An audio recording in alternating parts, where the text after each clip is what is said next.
Halo, di sini kami akan membahas tentang teknologi informasi untuk keunggulan bersaing perusahaan.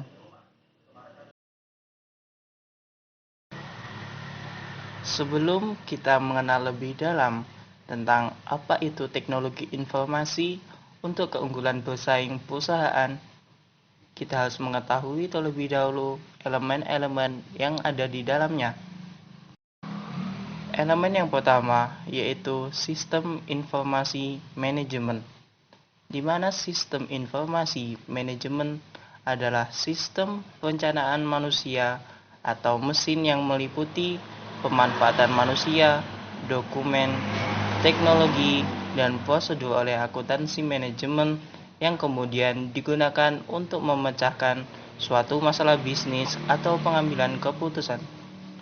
Elemen yang kedua yaitu manusia, di mana manusia merupakan elemen penting dalam pemahaman kemampuan manusia sebagai pengolah informasi. Data yang diterima manusia diproses dan dianalisis menjadi sebuah informasi yang penting bagi penerima lain di dalam berbagai kegiatan organisasi maupun manajerial untuk pengambilan keputusan. Berikut merupakan model dasar mengenai manusia sebagai pengolah informasi terdiri dari indera penerima, yaitu mata, telinga, dan hidung, yang menerima isyarat dan disalurkan ke pengolahan mental, yaitu otak sebagai penyimpanan, yang kemudian menghasilkan keluaran berupa respon atau tanggapan secara fisik, ucapan, tulisan, dan sebagainya. Di dalam saluran terdapat penyaring yang akan menyeleksi berbagai macam informasi yang diterima karena kapasitas manusia untuk menerima masukan sangat terbatas. Slide selanjutnya yaitu mengenai evolusi teknik pengolahan data. Yang pertama yaitu sistem perhitungan seperti jam, kalkulator, dan rumus, di mana saat itu masih mengandalkan hitung-hitungan yang sederhana, seperti jarak satu daerah ke daerah lain menggunakan satuan jam. Selanjutnya, menggunakan sistem hitung kalkulator dan sistem hitung rumus sebagai acuan dalam implementasi pemrosesan data. Yang kedua, sistem menggunakan mesin manual sebagai alat bantu pemrosesan data. Pada kala itu, kalkulator merupakan alat tercanggih dalam membantu pemrosesan data, di mana kalkulator dibuat untuk membuat hitung-hitungan data menjadi lebih cepat dan efektif untuk mendapatkan hasil pemrosesan datanya. Yang ketiga, sistem menggunakan mesin yang bergerak secara mekanik, elektronik, dan lebih otomatis. Yang terakhir, yang keempat, sistem menggunakan komputer digital, yaitu masa pertama komputer generasi pertama pada tahun 1945 sampai 1959, masa yang kedua komputer generasi kedua tahun 59 sampai 63, masa yang ketiga komputer generasi ketiga yaitu tahun 63 sampai 65. Masa keempat komputer generasi keempat pada tahun 70 sampai 80, dan terakhir masa yang kelima komputer generasi kelima yaitu tahun 80 sampai sekarang, di mana era modernisasi berkembang cepat dengan munculnya sistem komputerisasi yang dalam penggunaannya serba mudah dan cukup sekali klik untuk memproses data, sehingga dalam mengolah data tidak membutuhkan waktu yang lama, tenaga yang tidak terlalu banyak dikeluarkan, dan output data yang dihasilkan lebih akurat, seperti program Microsoft Excel, SPSS, ArcGIS, dan sebagainya.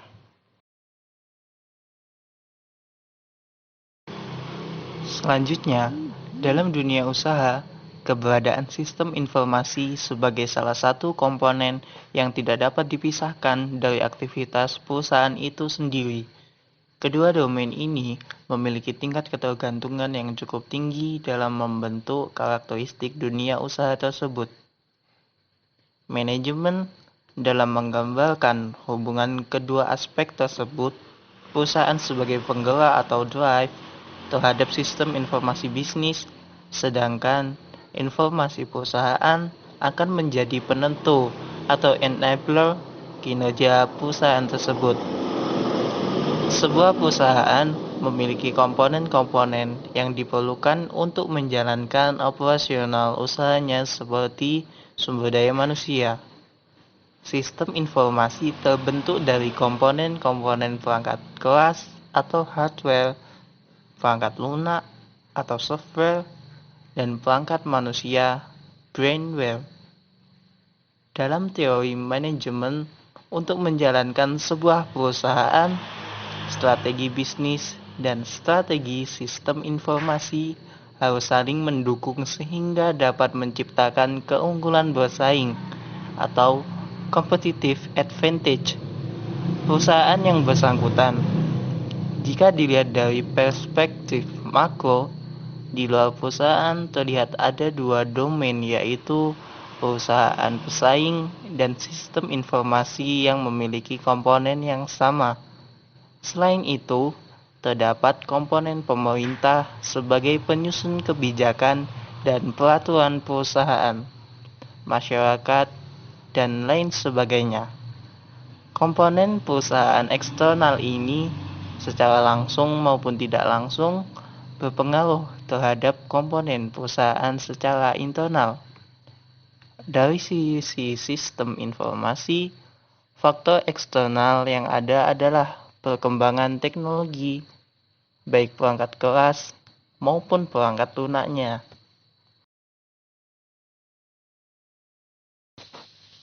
Selanjutnya, dari sisi sistem informasi, faktor eksternal yang ada adalah perkembangan teknologi, baik perangkat keras maupun perangkat lunaknya. Beberapa hal yang perlu dianalisa lebih lanjut adalah: 1. Sebuah perusahaan hanya dapat mengontrol komponen-komponen dari domain internal, baik yang berhubungan dengan operasional perusahaan maupun sistem informasi. Yang kedua, pada kenyataan, komponen eksternal sangat mempengaruhi komponen eksternal perusahaan, mempengaruhi perubahan strategi perusahaan. Yang ketiga, dari keempat kuadran yang ada, yang paling cepat mengalami perubahannya adalah kuadran sistem informasi pada domain eksternal. Yang terakhir, kalau ramalan para ahli bidang teknologi informasi akan masa depan yang menyatakan bahwa revolusi besar-besaran dalam kehidupan manusia akan terjadi. Teknologi informasi merupakan salah satu senjata persaingan.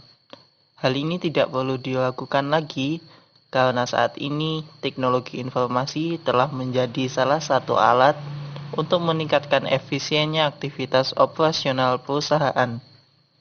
Hampir di setiap perusahaan telah tampak fenomena di mana perusahaan-perusahaan yang menjadi kriteria pilihan masyarakat saat ini adalah perusahaan yang telah memiliki perangkat teknologi informasi sangat memadai dalam berbagai aktivitas operasional perusahaan tersebut, karena salah satu unsur penilaian masyarakat tentang kualitas perusahaan saat ini dapat dilihat dari kemampuan sebuah perusahaan dalam menyajikan produk atau jasa di antara menggunakan teknologi informasi. Untuk mengidentifikasi daya saing perusahaan yang marketable dan sellable, maka ada beberapa kekuatan yang harus menjadi prioritas perhatian para pengambilan kebijakan perusahaan karena adanya para pesaing perusahaan lain yang secara ofensif dan defensif menggunakan teknologi informasi. Dalam manajemen strategi memperkenalkan 5 force atau 5 kekuatan yang harus dicermati oleh pihak pimpinan lembaga, yaitu: 1. Persaingan antara perusahaan yang sama atau sejenis. rivalry among existing institutions.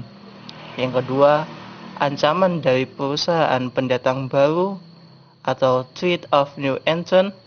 Yang ketiga, ancaman dari perusahaan yang menawarkan produk atau jasa pengganti atau threat of substitute.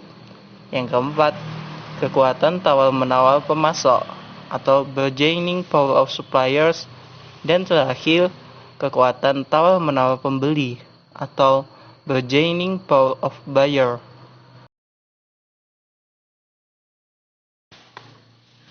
Sehubungan dengan pemilihan salah satu teknologi informasi tertentu, risiko yang dihadapi meliputi 1. Perkembangan teknologi informasi yang tumbuh dan berkembang secara eksponensial sehingga usia teknologi yang digunakan sangat pendek. Yang kedua, banyaknya pilihan penjual teknologi informasi dengan berbagai berlebihan dan kekurangan kualitas dan pelayanan yang dimiliki. Yang ketiga, sistem teknologi ini yang terdiri dari banyak komponen yang independen dan sekaligus memiliki ketergantungan dengan komponen lainnya. Yang keempat, infrastruktur teknologi informasi dari berbagai sudut pendekatan, misalnya sebagai cost center, profit center, atau service center yang memiliki pola penanganan yang berbeda. Yang kelima, teknologi informasi yang dibangun harus signifikan dapat menjawab kebutuhan informasi yang didefinisikan pada strategi sistem informasi dengan tetap mempertimbangkan keterbatasan perusahaan. Misalnya, bila investasi untuk pengadaan sarana dan prasarana perusahaan dan sumber daya manusia.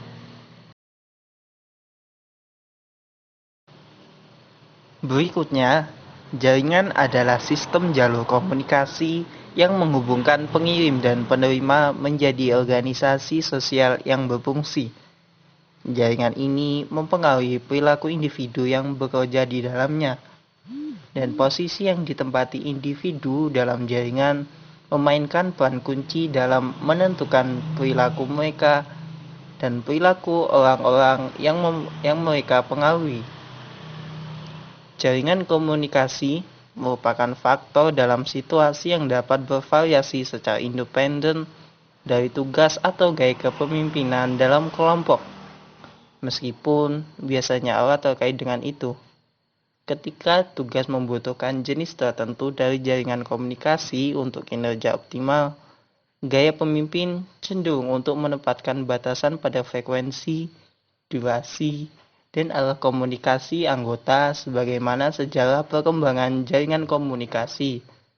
Namun, semua tiga variabel tugas, jaringan komunikasi, dan kepemimpinan adalah serupa bahwa mereka adalah cara untuk memanipulasi situasi untuk kelompok dengan menetapkan norma-norma untuk bentuk dan isi interaksi.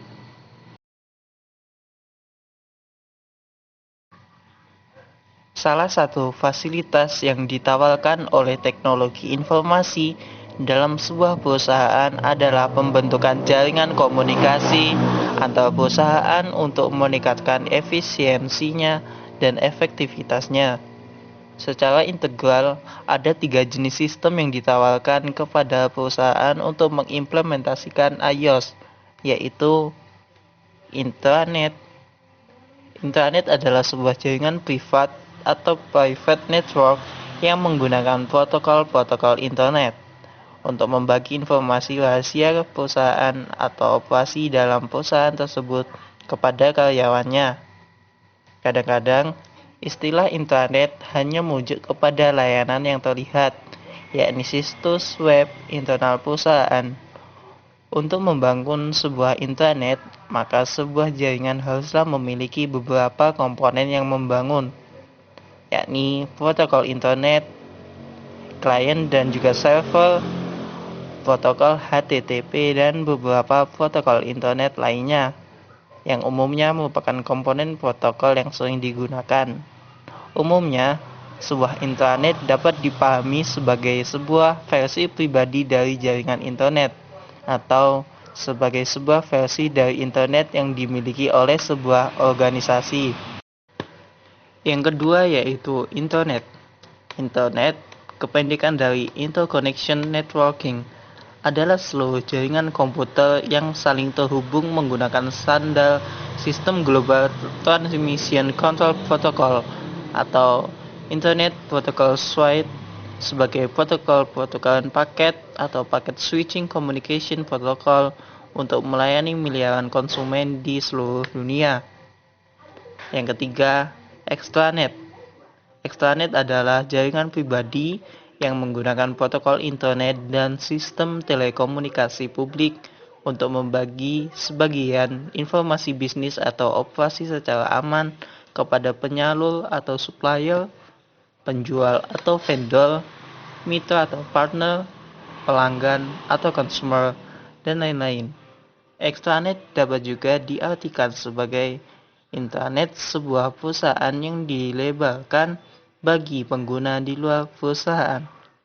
Perusahaan yang membangun extranet dapat bertukar data bervolume besar dengan EDI atau Electronic Data Interchange, berkolaborasi dengan perusahaan lain dalam suatu jaringan kerjasama, dan lain-lain.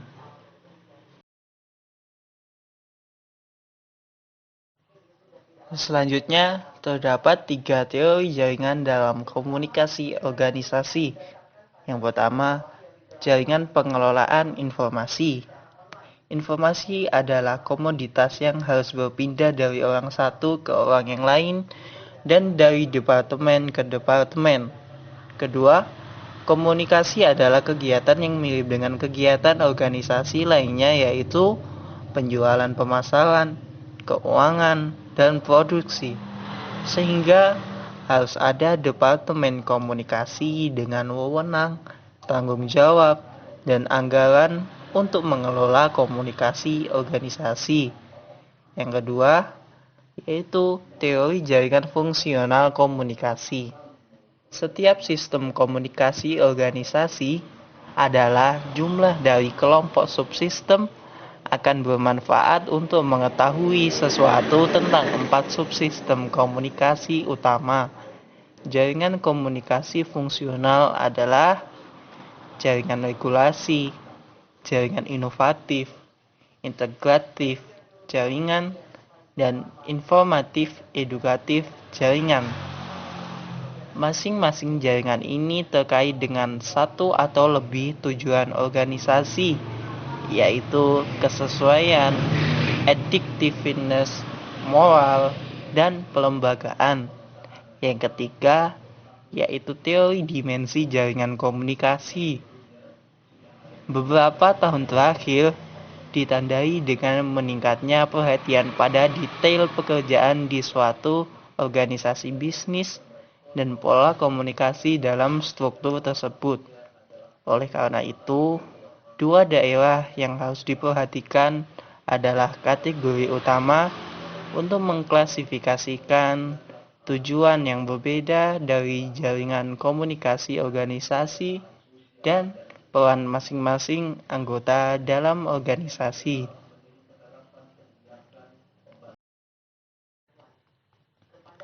Perusahaan yang tertarik untuk melakukan iOS memiliki alasan populer yang mendasarinya, yaitu 1.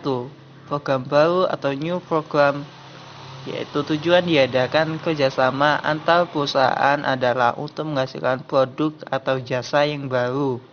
Yang kedua, yaitu pelayanan yang baru atau new service. Di samping sarananya, pelayanan perusahaan yang bersifat fisik, pelayanan baru juga mungkin ditawarkan oleh perusahaan yang bekerja sama.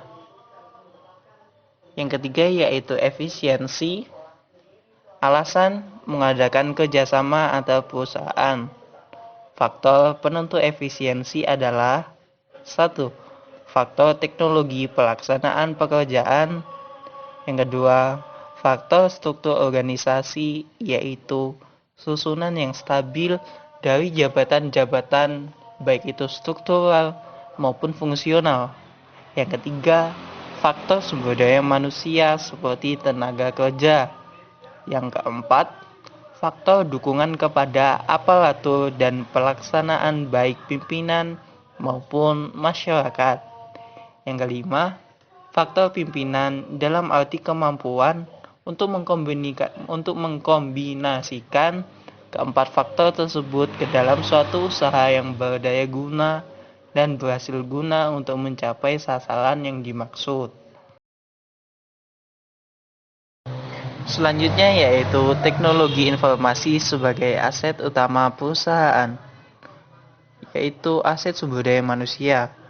Yang dimaksud dengan SDM di sini adalah para staf penanggung jawab perencanaan dan pengembangan teknologi informasi di perusahaan, seperti divisi teknologi informasi, departemen sistem informasi, atau bagian sejenis lainnya.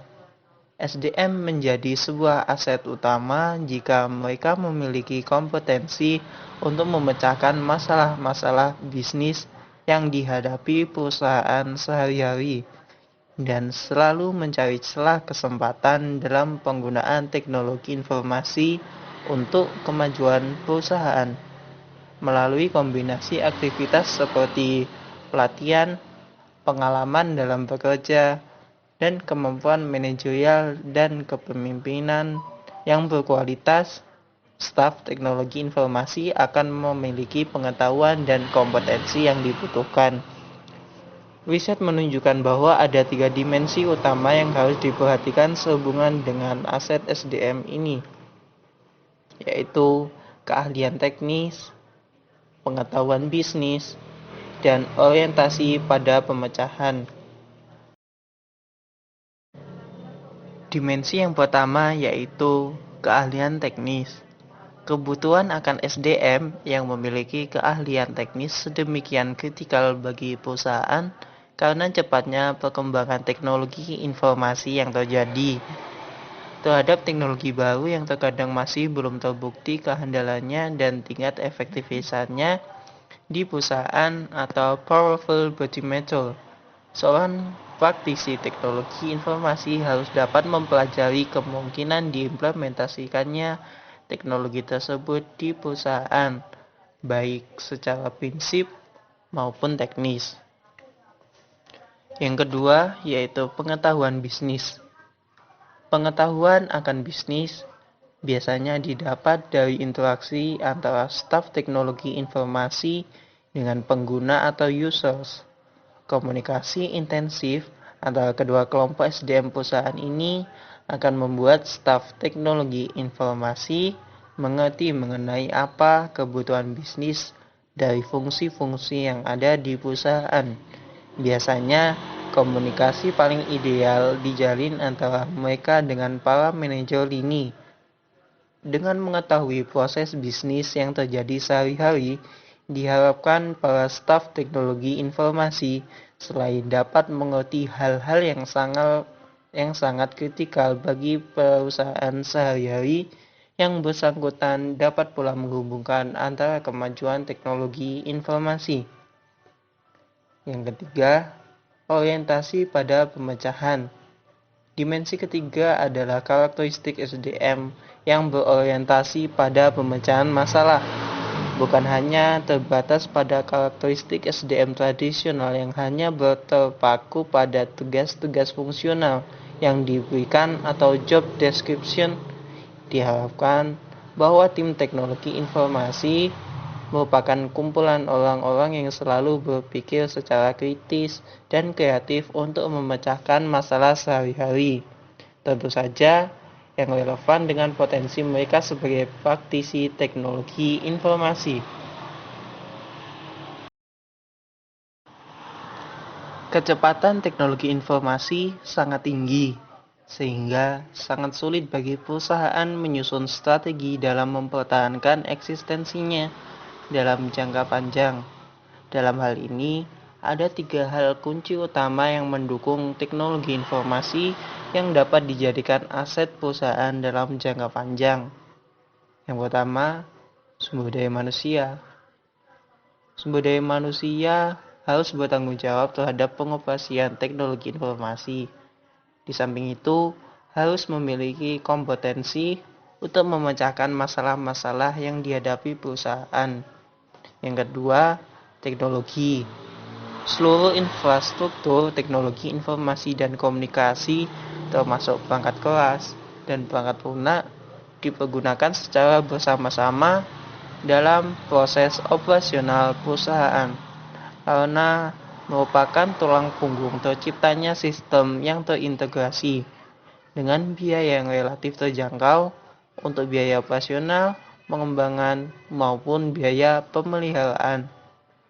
Yang ketiga, yaitu relasi. Yang dimaksud dalam hal ini adalah hubungan teknologi informasi dengan pihak manajemen perusahaan sebagai pengambil keputusan atau decision maker. Menjalin suatu relasi berarti membagi risiko dan tanggung jawab. Dalam mewujudkan relasi ini harus didukung oleh pemimpin tertinggi perusahaan sehingga akan bertanggung jawab pada aplikasi-aplikasi teknologi informasi yang berorientasi pada proses, bukan berdasarkan fungsi organisasi. Selanjutnya yaitu aset teknologi. Seluruh infrastruktur teknologi informasi, termasuk di dalamnya hardware dan software, merupakan aset perusahaan yang dipergunakan secara bersama-sama. Infrastruktur teknologi informasi ini sangat esensial bagi perusahaan karena merupakan tulang punggung untuk terciptanya sistem terintegrasi dengan biaya seefektif mungkin, baik untuk keperluan pengembangan, operasional, maupun pemeliharaan. Dalam skala waktu jangka pendek, jangka menengah, dan jangka panjang, perusahaan akan mengembangkan infrastrukturnya. Perangkat keras akan diganti dari waktu ke waktu atau upgrade. Aplikasi akan diinstalasi ulang untuk versi yang lebih baru, yaitu update. Sistem informasi akan disesuaikan dengan kebutuhan jaringan atau distribusi. Media transmisi berpita lebar atau high bandwidth akan mendominasi di kemudian hari, merupakan fenomena yang akan terjadi sejalan dengan keberadaan perusahaan. Sebuah buku biru atau blueprint perencanaan dan pengembangan teknologi informasi perusahaan harus disusun agar segala konstruksi dan implementasi sistem baru sesuai dengan arsitektur yang telah disepakati. Buku biru panduan pengembangan teknologi informasi tersebut tentu saja dibangun sejalan dengan strategi bisnis perusahaan.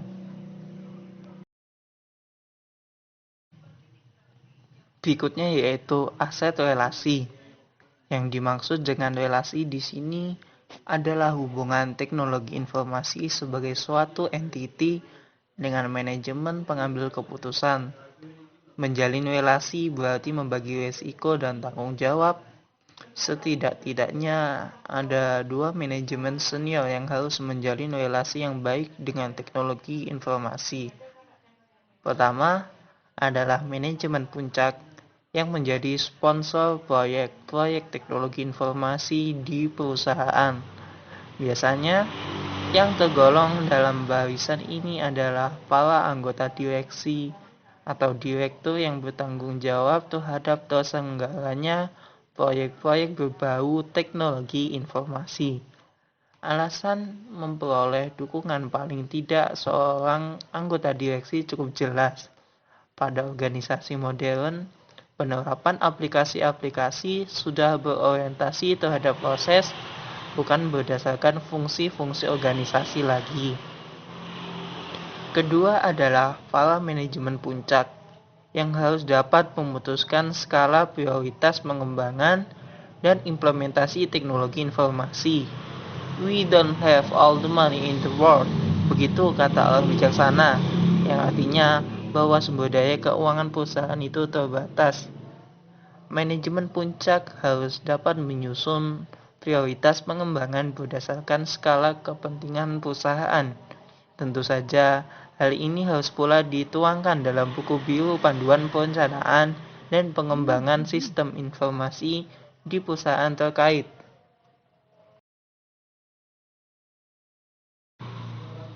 Selanjutnya yaitu sistem informasi terpadu. Konsep supply chain management memperlihatkan adanya proses ketergantungan antara berbagai perusahaan yang terkait di dalam sebuah sistem bisnis.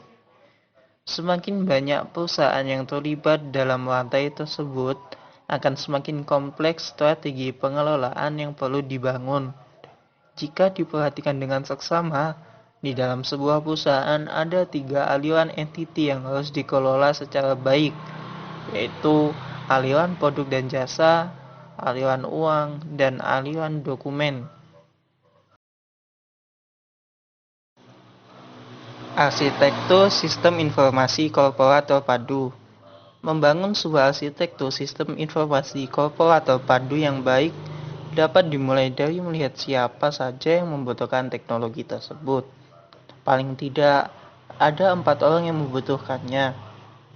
Yang pertama, konsumen atau pelanggan. Karena mereka lah sebuah bisnis ada, sehingga mereka pasti membutuhkan berbagai jenis informasi terkait dengan produk atau jasa mereka beli dan konsumsikan. Yang kedua, manajemen. Karena mereka lah yang merupakan penggerak utama dari pengelolaan sebuah perusahaan di mana mereka membutuhkan suatu sistem informasi yang dapat diandalkan untuk membantu mereka dalam memutuskan kebijakan-kebijakan maupun mengambil keputusan-keputusan strategis maupun taktis yang berkualitas. Yang ketiga yaitu staff. Karena pada level operasional, mereka lah yang sehari-hari berhadapan langsung dengan aktivitas penciptaan produk maupun jasa yang tentu saja membutuhkan sangat banyak informasi sebagai sumber daya utama. Dan rekanan bisnis atau business partners. Mereka lah yang menjadi pemasok bahan-bahan maupun sumber daya lain yang membutuhkan atau yang dibutuhkan perusahaan untuk beroperasi menghasilkan beragam produk atau jasa. Strategi membangun sistem informasi korporat terpadu. Membangun sistem informasi korporat terpadu berdasarkan arsitektur yang ada lebih merupakan sebuah perjalanan dibandingkan sebuah tujuan, terutama bagi manajemen yang belum terbiasa dengan adanya infrastruktur teknologi di dalam perusahaannya. Bahkan bagi yang telah lama dan terbiasa memanfaatkan teknologi informasi pun harus selalu siap dengan perubahan dinamis yang kerap terjadi di dalam dunia bisnis, yang tentu saja akan sangat berpengaruh terhadap perkembangan sistem informasi korporat terpadu yang ada. Secara umum, biasanya sebuah perusahaan akan melalui 5 tahapan evolusi dalam mengembangkan sistem informasinya. Yang pertama, the cross-functional business unit yang merupakan pengembangan modul aplikasi untuk fungsi bisnis tertentu saja, seperti misalnya untuk keperluan transaksi pembelian, penyusunan laporan keuangan, pencetakan slip gaji pegawai, dan lain sebagainya. Yang kedua yaitu the strategic business unit yang merupakan hasil penyatuan beberapa fungsi manajemen di dalam sebuah divisi atau bisnis unit tertentu untuk membantu manajemen dan staf dalam mencapai objektif yang ditargetkan terhadap divisi atau bisnis unit tertentu. Yang ketiga, the integrated enterprise yang merupakan sebuah sistem informasi terpadu yang mengintegrasikan berbagai modul-modul aplikasi yang dimiliki seluruh divisi atau bisnis unit yang ada di dalam perusahaan, di mana merupakan embrio dari sistem informasi korporat terpadu. Yang ketiga, the extended enterprise yang merupakan penggabungan antara sistem informasi korporat terpadu yang telah dimiliki oleh internal perusahaan dengan satu atau lebih subsistem dari perusahaan atau entiti lain yang merupakan mitra kerja dari perusahaan terkait. Yang keempat, the inter-enterprise community yang merupakan hasil dari berbagai hubungan terintegrasi sistem informasi antar perusahaan yang ada di dalam komunitas bisnis, sehingga membentuk jejaring sistem informasi yang sangat besar dan luas cakupannya, atau internet working.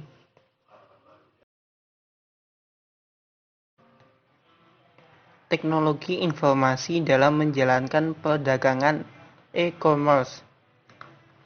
Definisi sempit mengenai perdagangan elektronik yang biasa disebut e-commerce yaitu meliputi transaksi-transaksi bisnis yang berhubungan dengan pelanggan dan pemasok yang menghubungkan komputer mereka masing-masing melalui internet. Ini artinya hanya transaksi-transaksi yang melintasi batas perusahaan saja yang dapat diklasifikasikan sebagai e-commerce. E-commerce atau perniagaan elektronik sebagai bagian dari elektronik bisnis atau bisnis yang dilakukan dengan menggunakan electronic transmission oleh para ahli dan pelaku bisnis dicoba dirumuskan definisinya. Secara umum, e-commerce dapat didefinisikan sebagai segala bentuk transaksi perdagangan atau perniagaan barang atau jasa, trade of goods and service dengan menggunakan media elektronik. Jelas, selain dari yang telah disebutkan di atas, bahwa kegiatan perniagaan tersebut merupakan bagian dari kegiatan bisnis. Kesimpulannya, e-commerce is a part of e-business. E-commerce dibedakan menjadi dua jenis, yaitu e-commerce bisnis ke konsumen atau business to consumer, mengacu pada transaksi-transaksi yang terjadi antara sebuah bisnis dan konsumen akhir produk. Dan yang kedua, yaitu e-commerce bisnis ke bisnis atau business to business, mengacu pada transaksi antar bisnis di mana tidak ada pihak yang menjadi konsumen akhir. Faktor kunci sukses dalam e-commerce. Dalam banyak kasus, sebuah perusahaan e-commerce bisa bertahan tidak hanya mengandalkan kekuatan produk saja, tapi dengan adanya tim manajemen yang handal, pengiriman yang tepat waktu, pelayanan yang bagus, struktur organisasi bisnis yang baik, jaringan infrastruktur dan keamanan, desain situs web yang bagus. Beberapa faktor lainnya yang termasuk yaitu 1. Menyediakan harga yang kompetitif. Yang kedua, menyediakan jasa pembelian yang tanggap, cepat, dan lama. Yang ketiga, menyediakan informasi barang atau jasa yang lengkap dan jelas. Yang keempat, menyediakan banyak bonus seperti kupon, penawaran istimewa, diskon, atau cashback. Yang kelima, memberikan perhatian khusus seperti usulan pembelian baik itu kritik ataupun saran. Yang keenam, menyediakan rasa komunitas untuk berdiskusi, masukan dari pelanggan, dan lain-lain. Kendala-kendala e-commerce. Yang pertama, yaitu biaya yang tinggi. Biasanya perusahaan atau UMKM akan menambah biaya pengeluaran mereka untuk membeli paket data internet. Yang kedua, yaitu kekhawatiran akan masalah keamanan. Adanya e-commerce bukan tidak menutup kemungkinan keamanan akan terjamin. Ada sekecil persen, yaitu masalah penipuan ordering atau order fiktif yang tentunya akan menghambat perusahaan atau UMKM untuk mengembangkan produk atau jasanya.